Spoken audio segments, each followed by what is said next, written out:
Hello and welcome to another WATCHPRO original interview, and we're joined again today by Mike France. He's the Chief Executive of British watchmaker Christopher Ward, and today we'll talk a little bit about businesses as we usually do, but we're also going to talk about a couple of new watch launches, the C65 Super Compressor and the C60 Limpstone.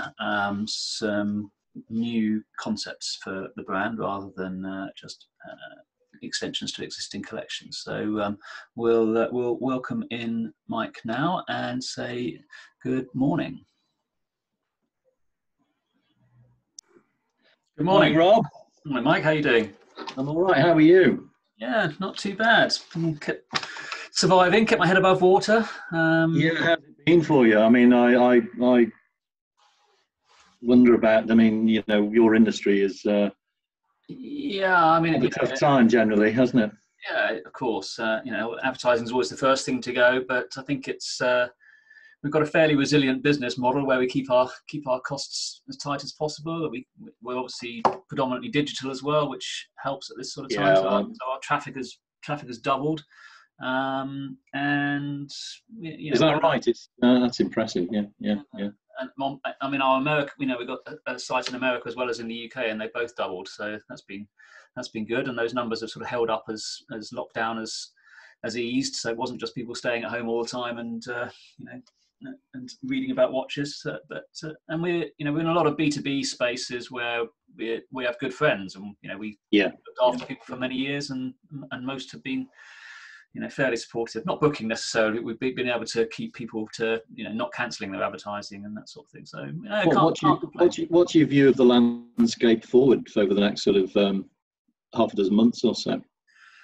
I think it's going to continue more or less as we are now, I'd say. So I'd say that the trading levels that we're seeing now, which for us are probably down by about 20% revenue wise. I think that's probably what we'll see through to the end of the year. So it's you know, it's survivable. We're making a profit. I mean, I don't think there's too many publishers out there who will be able to say that at the moment. So very few. Yeah, exactly. So yeah, can't complain. Well, the benefit of, as you say, being having a digital focus as well, isn't it? I think. Yeah, and we always describe ourselves as hyper niche. I mean, we've got titles for watches, we've got jewellery, we've got a care home title that's been pretty good for us. We've got a lot of PPE advertising from the care home, and bloody hell, is that right? Yeah. So that's been. But it's also just a phenomenal performance from our team. I mean, they've just they've never given up. They've kept on selling. I mean, we've got a title for the boutique hotel industry that's actually managed to increase sales year on year despite all the hotels being closed, and that's purely down to a great salesperson. That's bonkers. That's completely bonkers, isn't it? I know. She has to be congratulated. So, God, that is amazing. Yeah, it does. You know, as I'm sure it's the same for you. It comes down to your people at the end of the day. Yeah, I think we've spoken about it before. I couldn't agree more. It is. It's when things get tough that the good guys really shine, don't they? It's you know, it's been one of those periods, I think, where you sort of it forces you to reflect on the abilities of people. Sometimes you take for granted. So it's one of the real positives, I think, that has come out of all of this malaise for everybody. But I think you know, we, as you sort of know, we've had a really good time. But I'm very conscious that that's not true for everybody. And well, it's feel guilty about. Sorry, nothing to feel guilty or embarrassed about. I think it's fantastic. Well, no, I don't feel guilty, but I think you just have to recognise that you know, it's not you know, we've been fortunate and lucky. We're in the right space, right time, sort of stuff. But you know, even personally, my you know, the other side of the coin, my eldest daughter is an opera singer, and she was due this autumn to take the lead of both the Royal Opera House and English National Opera, and of course just can't, you know. It's like, you know, and of course being freelance, there is no safety net really. It's, you know, and it's tough, you know, it's tough for people. So you know, it's not yes, it's good. It's good for people like us, but I think we also have to be conscious of others. Yeah, yeah. So what has trading been like? I think, was it April we last spoke, I think? I think it might have been, yeah. I mean, we've had a really successful time. I mean, we are comfortably ahead of our very aggressive pre-COVID budget. Wow. Yeah, I know. Which presumably was and well if ahead it's, of last year if at the same period. yeah, no, yeah, well ahead. I mean, we're talking, well ahead, well into double-digit growth. I mean, I'll give you some sense, even though I'm giving you the total picture. But in the UK in May, we were plus 70% Wow. in the year. Wow, that is incredible. In total, I mean, that was to some extent fueled by the advertising campaign. Yeah. But underlying, it was strong. I mean, we were during the same period, I think we were sort of plus 45% up in the US. So, and although we haven't kept that level up. I mean, July was plus 33% up. Yeah. With no advertising at all. Wow. So we've as I say, we're ahead of our. If somebody had said to me on the 23rd of March, this is what I literally would have laughed at. Yeah. Because like every other business in the world, we did our COVID. We quickly reassessed our COVID budget. Our budget called it the COVID budget. Yeah. Which of course meant, because as profit is fine, but no business ever went bust because it didn't make a profit. It went bust because it ran out of cash. So everybody's focus, of course, from that moment on the 23rd of March, or even before, in fairness, was on cash. And of course, you then strip everything out and you look to be tight. And then we looked at it, and it didn't look great. Although we were fortunate in that we've got good reserves. So we knew we'd, a bit like yourself, we could hang on for a good while, but we accepted a decline in volume and revenues, obviously. But then we, took the view. I mean, I was thinking about this. I was thinking, about this conversation last night, and we took the decision to go on the front foot. I didn't want the brand to go dark. Yeah. And as a result of that, we decided on our first ever TV advertising campaign, which seemed to lots of people very counterintuitive at the time. And I have to admit, in my own head, I was having taken the decision. It was an interesting period, waiting for it to see what the results were. But it worked. It worked brilliantly for us. But why do we do that? And I remembered as a young store manager, I was in 1981, so in the teeth of the early Thatcher recession, 79 to 81, when times were really tough. I was the manager of Littlewoods of Cheltenham. It was my first store posting, and at the time, all store managers, I mean, it's ridiculous. I'm like 20 nothing, and I've got this big office and the 300 people in this store to run, and we're in the teeth of a recession, and business is really tough, So we decided that what they were really good at was schoolwork at the time. So that there's this, wet behind the ears young store manager who decides without consultation with anybody, like not the marketing director of Littlewoods in head office, to launch a radio advertising campaign with Seven Sound, who were the local commercial radio station in Birmingham at the time. I rang them up and said, I'm Mike France of Littlewoods. And I said, I'd like to put together a back to school advert with you guys. I probably gave them some reason to believe that this might be the thin end of a very thick wedge, because when it came to negotiating the cost of this, I think it was a 4-week campaign. I mean, it cost virtually nothing because they thought they were going to get a national Littlewoods campaign off the back of it or whatever. So we launched this. We launched this radio advertising campaign. Didn't tell the marketing director. Didn't tell anybody. Yeah, and also on the outside of the store, as I was walking into the store, we were on a corner site in Cheltenham. Great site, and above the main doors, a bank of 12 doors or whatever it was, there was a huge piece of wall that was empty. And I'm walking into work from my flat one day, and I thought, God, that'd be a fantastic site for a billboard.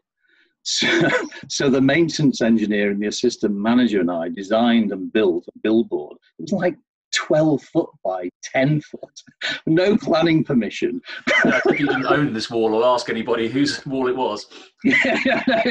No planning permission, but we installed it. And then I ordered a load of stock. I mean, I managed to convince the buying manager of Littlewoods, of children's wear, look, give me, I know you're planning like -10 or whatever. I think we can do +60. Give me the stock to do it. I'll do it for you. Oh, okay. And actually, he was my ex-boss, so he agreed to that. And I think I think he was a little complicit in that he agreed to fund part of the advertising as well. But anyway, we had an absolute riot on our hands. This stuff just flew off the shelves, and we ended up, this got me into buying, which led on to my future career. Because what happened is, Littlewoods Cheltenham's sales were so far away from anybody else, it didn't force, but the buying director of Littlewoods wanted to come and see me. He'd be driving down the M5, tuned into commercial radio stations, and he picks up this bloody ad. Which you know nothing about. When he gets to the store, because this is pre-mobiles, when he gets to the store, he walks through and sees this huge advertising hoarding about back to school. It was a Friday, and what we did on Fridays in the store was we had it was great in those days. We had record shops, and you could merchandise them yourself. Yeah, and at the time, Shakin' Stevens' Green Door was #1. Yeah. So I'd ordered a load of these just to get things going. But we used to have a disco. We used to clear the racks in women's wear next to the record shop, and have a disco on Friday lunchtime. So this bloody buying director, who didn't tell me he was coming, he's picked up this ad. He's seen this great big hoarding outside, and then he walks down to the basement. There's a bloody disco, and I remember we had bleepers, and I remember getting bleeped by the office manager saying, Roger Briley Jones is in the store, Mr. Francis. Is he? Oh, right.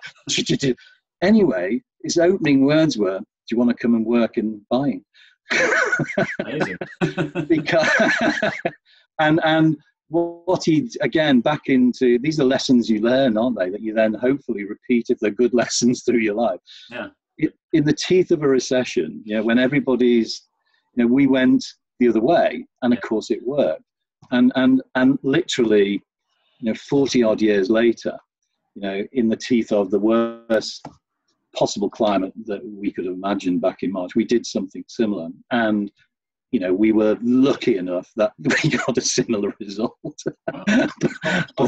You're a walking evangelist for advertising that actually works. I absolutely do. I mean, I think, our entire capitalist structure really depends on on advertising.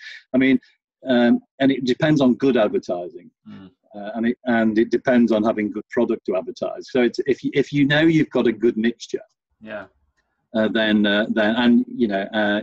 sometimes it pays to be brave, I think. But a couple of launches coming up, which you. Rob, you have we got a couple of launches coming? Team. There's the one that I think is going to blow people's socks off. I mean, literally, I think, hope. I don't want to be a hostage to fortune, but this is the new edition of Loop, our magazine, which gets sent out. It'll start hitting mats on the 28th of this month. The feature watch is the C65 Super Compressor, and the main story inside is all about the C65 Super Compressor. Wow. And you never know, do you? I mean, and you just do never know. But the Sapphire that we launched in May with the TV campaign has become the biggest line we've ever had. Really? I've got no evidence to support this, by the way, but I'm pretty sure that in May the C60 Sapphire, for watches above £500, probably was the fastest selling watch in the world. If I say it enough, people believe it anyway, Robin. Well. But knowing the volume and knowing how difficult it was for everybody at that time in watches, I'm pretty sure that it will be well up there, if not the leading one. And we anticipate the Super Compressor to be even bigger. Because the story behind, I mean, as you know, with watches, as much as anything, it's capturing people's imagination with a story and doing something that's different and unique. And we have, the team here have created with the Super Compressor just, well, when I say unique, I mean it's the first proper Super Compressor in nearly 50 years. And I don't know how familiar you are with the story of the Super Compressor. No, you can't. Go ahead. Well, it's an interesting one. And this was prompted, by the way, the fact that we're doing this was prompted by an Austrian customer of ours who wrote to me in, I think it was November of 2018, saying, why are people bringing out watches they're calling compressors and super compressors when they're not? Oh, okay. And I'd noticed this trend myself. And, went and talked to Adrian Bushman, our designer, and we looked into the whole history of super compressors and said, right, let's do one. But anyway, the story of super compressors is it patented originally by a Swiss company called Erwin Piqueret SA, so EPSA for short, if you like. And back in 1954, what was happening at the time, dive watches were beginning to take off. Scuba diving was just beginning to become, a sort of a sport and a pastime and a leisure activity.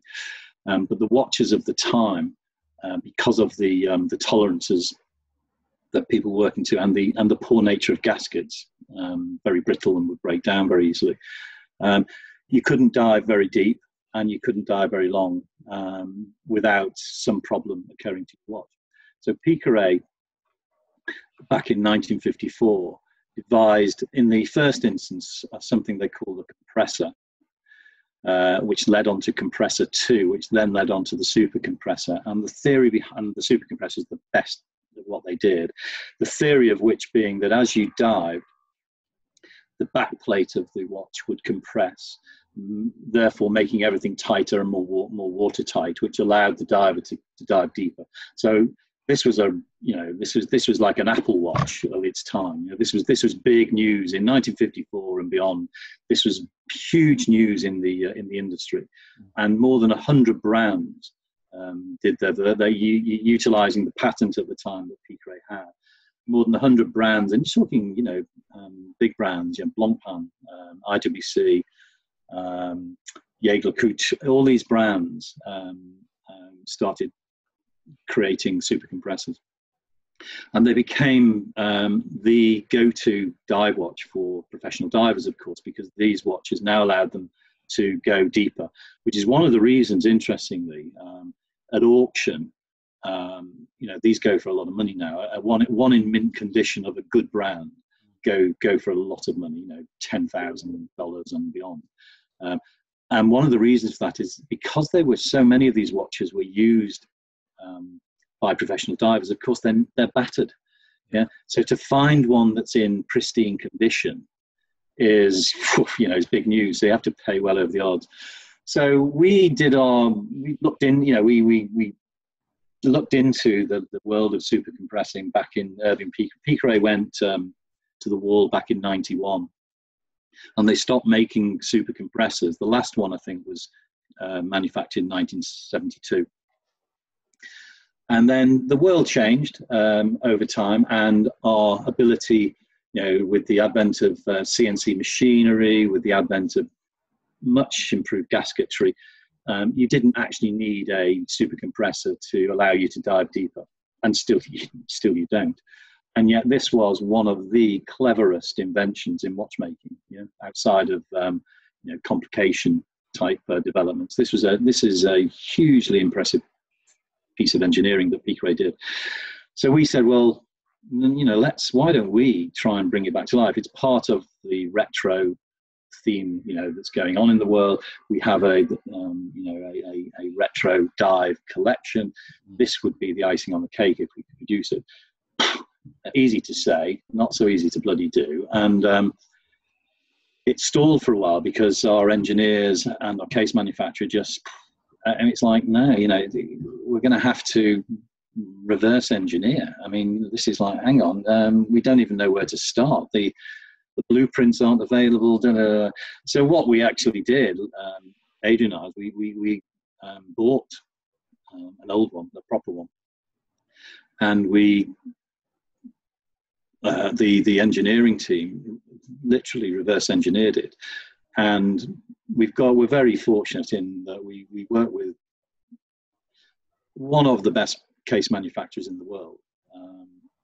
He's in China, works with us, but works with most of the names that you would know, but who might not tell you that their case is made in China. He's magnificent. And we have because of Jörg Bader, who's been a personal friend of Kenny's for 30 plus years, we have an amazing relationship with him. And what you know about him, and what we know about him, is he loves a challenge. Yeah, I mean, he's a truly inventive, curious-minded man who's created a hugely impressive business. But what really turns him on is creating great cases. And he loves a challenge. When we've given him several over the years, and he always wears, or whether he still does now, he always used to wear one of our motorsport watches because the case, in his view, is the best in the world. Okay. And he would wear it, walking around Baselworld, and people go, well, he'd be bumping into some big brands that have very large stands, and they'd go, well, it's a nice watch. Yeah, that's a Christopher Ward watch. Yeah, it's the best case we do. So we worked with him on the challenge of creating this reverse engineered case, which took a good while, and it wasn't until December of 2019 when we got about the 5th prototype that it was working, which was a bit of a big relief. But it is the first proper super compressor in nearly 50 years. It's the first ever super compressor ever that's got an exhibition case back. And the importance of that is that the really clever piece of magic in this case design is it's all dependent on a tension spring that runs around the edge of the case back, and that tension spring controls it. What it actually does is, it's counter to what you might think. It actually pushes the case back. Yeah, so the case goes down under pressure, and the tension spring pushes it back so that it doesn't crush the gasket. Yeah, so it's a really clever piece of kit. And you look at it and think so simple, but actually the creation, the design of it, and then the manufacture and the implementation of it are really complex, because this tension spring is 300 microns thick, yeah, which is the width of 4 human hairs. Yeah. So this is a really, really small piece of wire, and finding a way of giving it the ability to actually do its job and yet be firm and in place took an awful long time and effort from the guys to get right. I mean, massive respect to Piqueret back in the day, you know, because they cracked this, and therefore that's why. And because it's so difficult, I suspect that's why nobody has taken it on. And it's only because, you know, there's a kind of a, you know, sometimes you just have to bloody mind it, don't you? I mean, and you know, Adrian and I both suffer from that trait, I'm afraid, when we're on when there's something that we really think is worth doing. You know, it's we don't like to hear no. And I mean, I'm sure some of the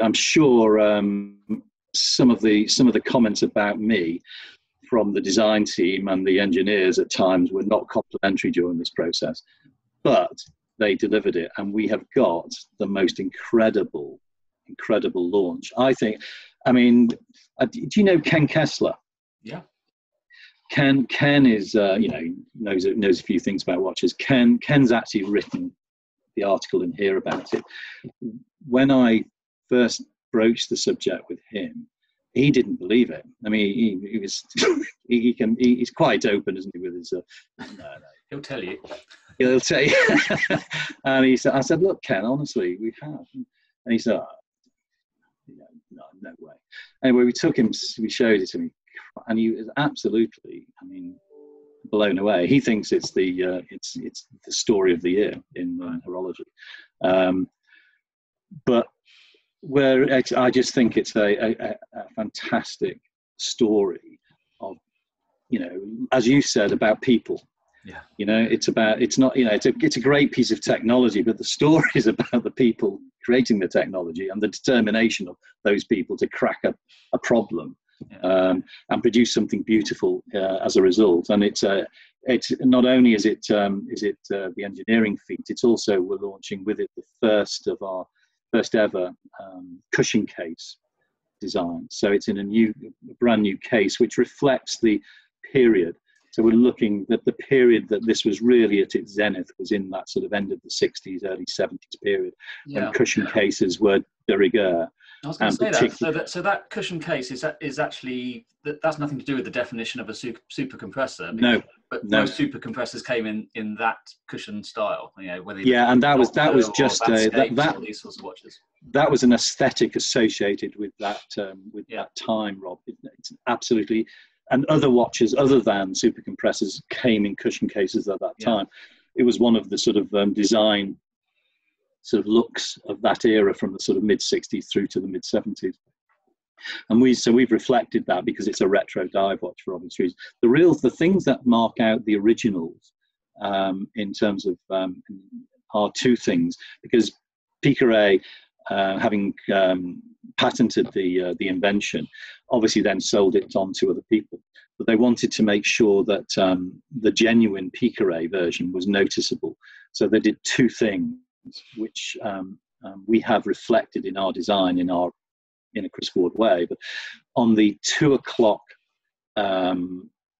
crown, which works the internal rotating bezel, the countdown bezel for diving, they cross-hatched the top of the crown. So the cross-hatching on the top of the crown was a Piqueret thing, which said, this is one of ours. And then the other thing they did was they you know, those sort of old antique diving helmets, the bronze diving helmets, on the back, on the reverse of the case, if it was a genuine Piqueret super compressor, they would engrave a diving helmet design onto the case back.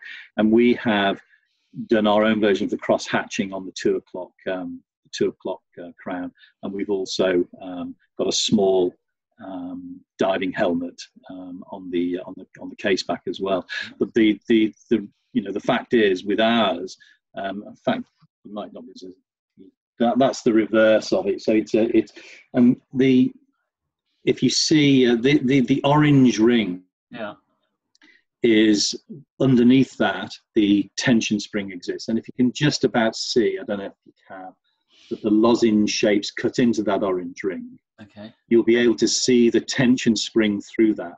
Wow. If you're like me, you might need a loop. Yeah, same. I'll put my glasses on for that one. And that's the first time anybody's ever known what's been going on inside a super compressor. So it's very exciting. And it is for me anyway. And I do hope for a few people. And so that is going to be the big launch in on the And that's 20th. coming out on August the 28th? The launch is on the 28th, and we will be advertising that watch with a new TV commercial in the UK and also in the US for the first time. Okay. From I think the 1st of September. Right. So, and the UK will be we're launching, we're repeating but developing the that which we learned about in May, which is essentially we're in partnership with Sky, picking not just the appropriate channels on Sky for our customer, but also the programming around those channels, because we've learned a great deal from what we did in May, and we're now able to implement that into a campaign starting in September. Have they pushed their prices up now that things are starting to get a bit more back to normal for them? Yeah, well, the advertising prices. Yeah, no, they. When you're buying it, we haven't got anywhere near the rates we got in May for obvious reasons. Yeah. Although, interestingly enough, I mean, it's a long time since I've been involved in TV advertising, so some of the rules have changed since. But what was it? I was in the early rounds of discussion. We were talking about, because we're looking to launch be on TV from September through to December. Yeah. I assumed that we would be getting beneficial rates, even if they weren't going to be quite the same as May. And we have actually got some half decent rates, but miles ahead of the May rates. But as all of these things are, and you'll know better than I, it's a supply and demand issue. And what a lot of the big advertisers did back in March and April is they deferred. They didn't just cancel, they deferred their advertising. So, we don't want to be on air in May and June and July. But all of that supply of ads is going into the autumn. So that's what's propping up the TV pricing. There is a real feeling that actually it could come down again when that sort of deferred programming could get deferred again. is out of the pipeline. Yeah, we'll see. But notwithstanding that, the response we had was so big. We were very happy to go back. So the ad will be is a new ad. We're seeing the final version of it this afternoon at about 1:30. Right. Hopefully it'll get signed off. And then in the US it's the baby steps first, really, because again, I mean, you're in the US as well, but the US market is not. Whilst our customer base and our customer traits are very similar, the way advertising is consumed is somewhat different. So we need to make sure that we tread carefully and learn. And we're starting, interesting enough, with YouTube TV. Okay. And YouTube TV is very similar to the way, and it's not the way, if you go and look at my YouTube channel on the TV behind me, you'll see that oh God, he likes Bob Dylan. Then he's big into Christopher Hitchens and Richard Dawkins. I just get served. You just get served, don't you? What you're interested in. Whereas in the States, YouTube TV is set up like Netflix. So it's a TV channel, and it's a subscription channel. So it mirrors that they're after the Google are obviously after the Netflix, Disney Amazon Prime type of market with it. So it operates in the same way as Netflix. So we're starting there because we want it only to be on TV screens rather than on iPhones, etc., because that's not where you're going to get the best response from. So we're launching that in September as well.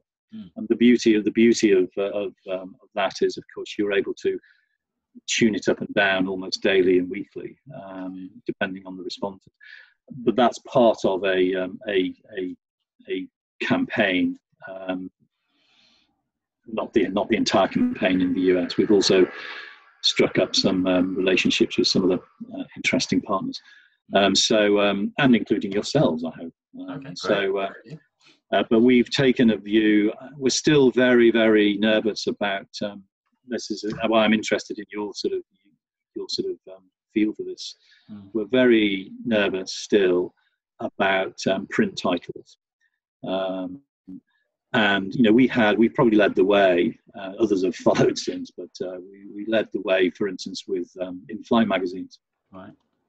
And I mean, I think not really at the moment is that going to be worth doing. No. And so, I mean, we are just cautious about print, but we're very positive about other places that people are consuming. And you've also you've relaunched your website in the last few months as well. How's that going? Yes. Has somebody told you, or did you spot it? I did a story about it at the time. That's indeed you did. Yes. No, it's I mean, again, it was always planned, obviously well before the pandemic, and Touchword is again. I mean, again, a lot of effort, big investment for us, biggest single investment we've ever made. But for an online-only brand, you can imagine how important a website is. And we moved the platform after a lot of consideration to Salesforce, which is clearly one of the world's leading e-commerce platforms. And we worked with an SI to install it called Trizen's, and we set some pretty tough targets that we wanted to hit. And of course, with all of these things,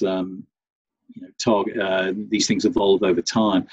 I'm pleased to say that the first proper trading month we've had of July with the new site has hit all of those targets, which means that the aim will be now to enhance them, and from the customer's perspective, because it's really all about the customer experience. I mean, the whole thing about the site was twofold.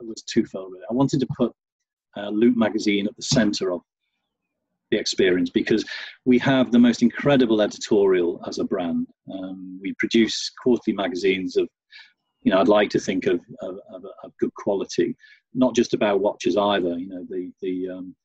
There's all sorts of things that are interesting to us. I've actually written the review of Rough and Rowdy Ways by Bob Dylan in this one, Bob. So, and Bob, not many people know this, but I sneak Bob into every edition. Don't tell anybody, even if it's a single line. Loop is Loop Live, if you like, or Loop Magazine is kind of central to enhancing the editorial experience for our customers. Primarily about watches, but not just about watches. It's somewhere we want them to be, to go and to be interested, to learn stuff, and be entertained as well. And then the shopping experience is separate to that on the new site, and we wanted it to be the easiest, the most enjoyable shopping experience of anybody in watches, stroke luxury goods. And there is the post-launch research. Obviously, we did all of our UX before we went in, but you never know until real customers do it. But it seems that mostly we've hit home runs. And so if you're signed up as a Christopher Ward customer, and you're registered on the site, and you know what you want to buy, you can enter the site and buy within the record is 47 seconds so far. And that's way ahead of anything we expected. And that's about, we think, to get quicker, because we're launching, hopefully by the time this goes out, but certainly during the course of September, we will be moving to PayPal credit. Obviously, we, like everybody else, we take PayPal and always have done from day one, and and has been an ever-increasing mix of our of card usage for our customers, of ways of buying. And PayPal credit is, has been in existence for a while. The real key benefit to us is that we're now able to offer credit to overseas customers. And so for the first time, our US customers will be able to access interest-free credit from Christopher Ward. And that goes live in September, maybe a little before, but September to be on the safe side. Yeah. And the other thing that's happening, and this is, I think it's just a consistency with what we try to be about. We'll be one of the first 50 retailers in the world, and the very first watch retailer in the world, because there's no others in that 50, to have a checkout process if you're buying overseas. So if you're in the States, that will include, before you purchase, the cost of duty and the local taxes that you'll be paid, that you'll be charged, so you can see the full bill. And that's something we've been striving. We believe massively in transparency, being straightforward and giving people all of the information they should have. And we will be, as I say, there's only 50 retailers that will have that when we go live within September, and we'll be the very first watch retailer. Does it add that on the cost of duty and local? Yes, taxes? Yeah, it can the displayed price, but yeah. The API connects is part of the checkout, right. And clever stuff going on and clever algorithms, because as you may not know, but in the US, any watch purchase over the value of $800 acquires duty. But for everybody now, that's it's in the hands of the customer now to make themselves aware of that. And we are fortunate in with our logistics partner DHL. They at least advise and transact that for the customer during the process of shipping. But it's only after you've purchased it that you get to know that. Doesn't matter whether it's watches or anything else that this happened.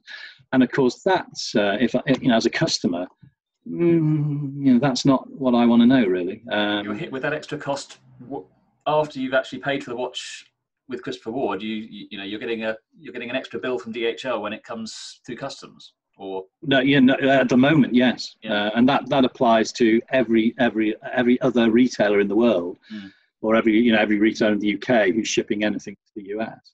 And so one of the things we've been wanting to do for many years, and now the technology is available to do it, because you can imagine it's quite a complex thing, especially to also apply the local taxes. Did you know, not a lot of people know this, there are nearly 2,000 separate tax regimes in the US.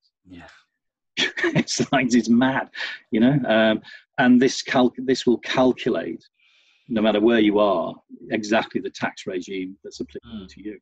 So complete visibility. So that's another sort of add-on that's coming in September. So rather than display the full price, including duties and local taxes, when you're browsing and when you're shopping, it has to be added during the checkout process, because you need to know their address and that's all of it. Until you know where you're shipping to, of course you can't calculate it. Right. But before you purchase, it'll obviously advise you.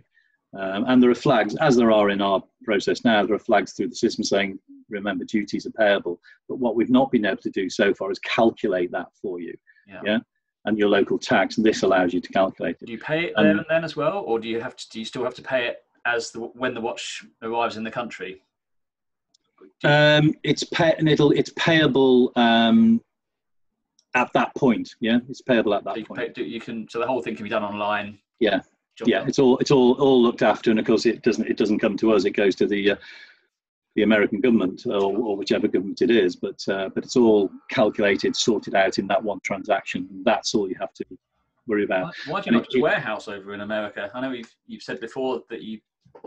Well, I mean, I like simplicity, and keep it simple, stupid. The KISS principle, I think. I think we may have had this conversation before, but if we were talking 20 years ago, Rob, would have been no choice. We'd have had to. Now, if you're in New York now and you buy from us, chances are you'll have that tomorrow. Even if you're on the West Coast, chances are you'll have it Sunday, Monday. Yeah. So I don't think there is a necessity for having a separate hub. Now, never's a long time, isn't it? And you just don't know. And as the business expands and grows, perhaps. Yeah. But we'll see. But if you were transacting through the UK domicile company, it would still be attracting duties, so it wouldn't make much difference. Okay. But having a warehouse, having that sort of separate infrastructure, in the world we live in, unless it changes, which it can well do, as we've seen, I think is a thing of the past. And I think one of the key changes, and particularly for the watch industry, I think of the last 4 months, 5 months, is I don't think any trend has changed. I just think everything's been accelerated, hasn't it? Was online buying of watches headed in one direction? Yes, it was. Is it headed in that direction a bit faster now? Yes, it is, I think. I mean, McKinsey, I think quite recently reported that they think by 2025, online luxury purchases will have tripled to 100 billion.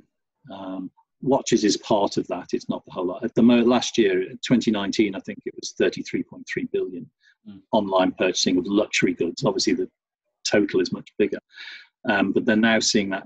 They expect that to triple and may even review it upwards based on what's just happened.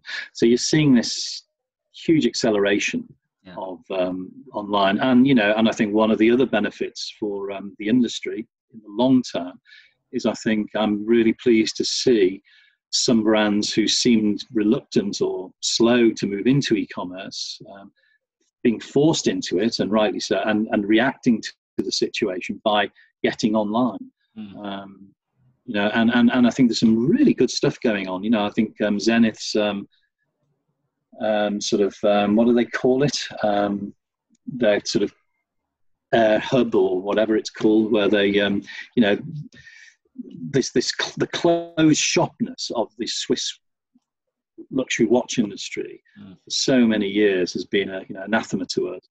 And I think what's happened online tends to force things to open up. Transparency becomes more and more important, and it's great to see brands such as Zenith, putting people in touch with the chief executive through a Zoom call or whatever. And I just think these are the sort of maybe unexpected benefits of what's going on. That if you believe, like I do, that sort of authenticity, transparency are really the sort of fundamentals of brands that will succeed going forward.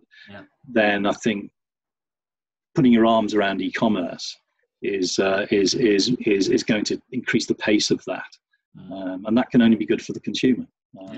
Definitely. I hope that the retailers, not just the brands, embrace it and are given all the tools that they need to do omni-channel to combine. Do you see that? I mean, that's surely going to happen, isn't it, Rob? We're seeing it with the big groups, and Watch of Switzerland Group, Beaver Brooks in this country, Signet obviously in the United States. So they're all doing well. I think my concern would be that if you're a very successful family-owned independent with a handful of one store or a handful of stores, it's very, very difficult you're just going to get squeezed out. Players, it's a real sort of winner takes all battle there.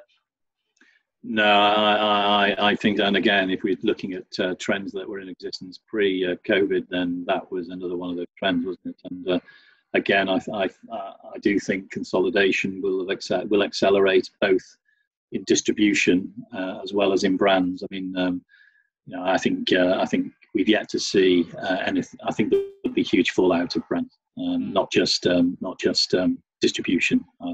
There are too many watch brands anyway. The world does not need the number of watch brands that are around, and especially those that are offering nothing much that is different to another one. And they are, and I'm always shocked when I look at the the brands that you think are big. You look at their numbers and they're like tiny, and you think, how are they going to possibly? Why do they survive? How can they possibly survive? And I don't think that's all bad. I think if a business is well run and it's got a good following, that's not great, is it? But actually, a lot of these brands are not well run, and they eventually they would go anyway. And I just think what's going to happen is you're going to see a consolidated base.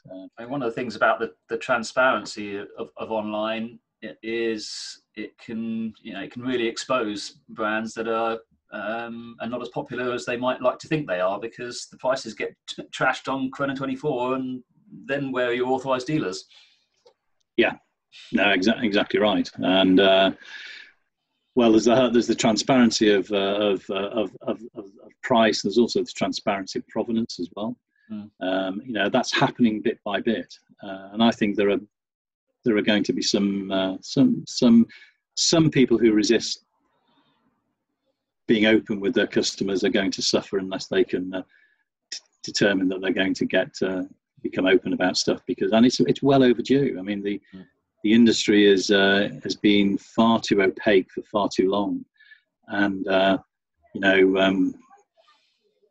we've always sort of it's why we're here, because we were so infuriated by the nonsense, and I'm delighted that I think bit by bit the industry is getting more and more open with its consumer, and it needs to trust its consumer. Consumers are smart and getting smarter all the time. I mean, you must be moving up the league table. If I was looking at the top 50 brands in the world or something like that by units, I reckon you'd be climbing that table pretty fast now. I don't know where we exist on that. I remember it is interesting by volume. I think you're probably not that far wrong in terms of mechanical watches. I remember that about 5 or 6 years ago, Baselworld produced a sort of a league table of Swiss brands, didn't include us, and there's about 150 of them, and it produced their output per annum in a league table. And at that time, this is 5 or 6 years ago, we were absolutely shocked to find that in volume terms, we were number 72 for mechanical watches. I mean, and we were much higher in terms of chronometers. So yeah, I mean, I don't think anybody's produced it since.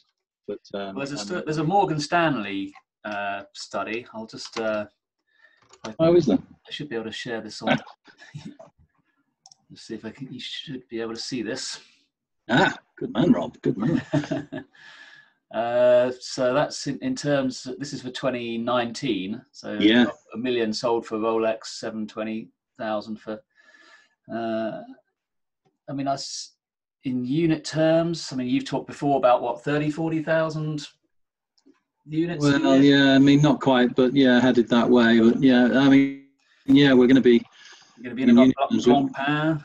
Yeah. No, yeah, exactly. Yeah. It's you're in that it's area. interesting, isn't it? It is interesting. Well, could you send me this, Rob? Yeah, sure. I'll send it to you. Thank you. But yeah, so we're as long. I mean, we don't. I tend not to judge us against others, but I mean, as long as we're moving forward, and touch wood, we are at the moment, but. Things can change, but I think we are on a bit of a roll at the moment, and we've been lucky because of the circumstances, and because we've got some great designers and engineers who are producing outstanding products. So make hay while the sun shines, I say. Great. Well, I look forward to the launch on the 28th and getting to Oh, well, getting to yeah, see the I'll be watch. interested. Genuinely, I'll be interested to know what you think. Yeah. By the way, how was your experience with Declan when you were in the virtual showroom? Oh yeah, no, that's cool. I mean, I think it's you know, people are trying lots of different things, and it's very difficult on a sort of normal Zoom call. So if you were showing me the watch now, and you know this sort of thing that goes on, doesn't work too well. But the way you got those cameras set up with an overhead camera and all that sort of thing, and great resolution as well, it was much closer. So, good, yeah. No, he's a good chat. It's he's fantastic one-to-one in the real world, and he was very nervous. And he was very nervous about when we said, "Oh, Rob Corder, the editor of Watch," he was absolutely wetting himself. But hopefully acquitted himself reasonably well, because he's a very knowledgeable chap. No, it's good. It's good, and it was all, you know, he was showing me a setup of a few watches that he had in mind, but then he was also able to pull in other watches that that sort of struck him as something that would interest me as the conversation went through. So no, I thought it was great. Yeah, it's good. It's good stuff. Good stuff. Yeah. All right, wonderful. Well, I'm going to have to. I've got another Zoom call coming up in a second. I've got to go. So yeah, it's good. Have you got what you need? Have you got what you need, Rob? I think so. Yeah, I think there's a few stories there, and I'll fire that data over to you now. Top man. All right. If you need anything else, you know where we are. Perfect. All right. Thanks, Mike. Good to see you. Cheers, Rob. You look after yourself, mate. You too. Bye-bye. Cheers. Bye now. Bye.